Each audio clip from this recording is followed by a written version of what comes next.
Guys, അപ്പോൾ ഇതാണ് എൻ്റെ അച്ഛൻ്റെ വാഴ കേട്ടോ. ഇതിൻ്റെ പ്രത്യേകത എന്ന് വെച്ചാൽ ഇത് കൊച്ചായിരിക്കുമ്പോൾ തന്നെ കൊലച്ചത്. ഇതാണ് എൻ്റെ പൊക്കം.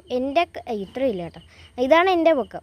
അപ്പോൾ അതിനെക്കാട്ടിലും കുഞ്ഞു വാഴയാണ്. ഇതിന് മുമ്പുണ്ടായിരുന്ന വാഴയും കുറച്ച് ഇത്രയൊക്കെ ഉള്ളപ്പം അതും കൊലച്ച് കണ്ടേ. ഇത് റോബസ്റ്റ പഴമാണ്. അച്ഛൻ്റെ ഗുട്ടൻസ് എന്താണെന്നൊന്നും എനിക്ക് അറിഞ്ഞൂടാ. പക്ഷേ അച്ഛൻ്റെ വാഴയ്ക്ക് ഇങ്ങനെ കൊച്ചായിരിക്കുമ്പോൾ തന്നെ വലിയ കൊലയൊക്കെ വരും. അതാണ് പ്രത്യേകത.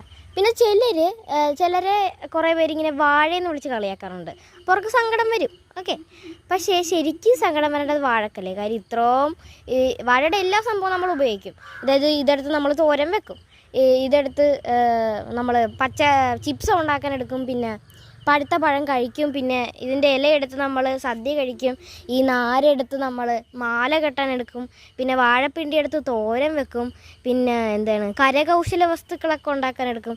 ഇത്രയും ഗുണമുള്ള ഒരു വാഴേനെ വേറൊരാളുമായിട്ട് താരതമ്യം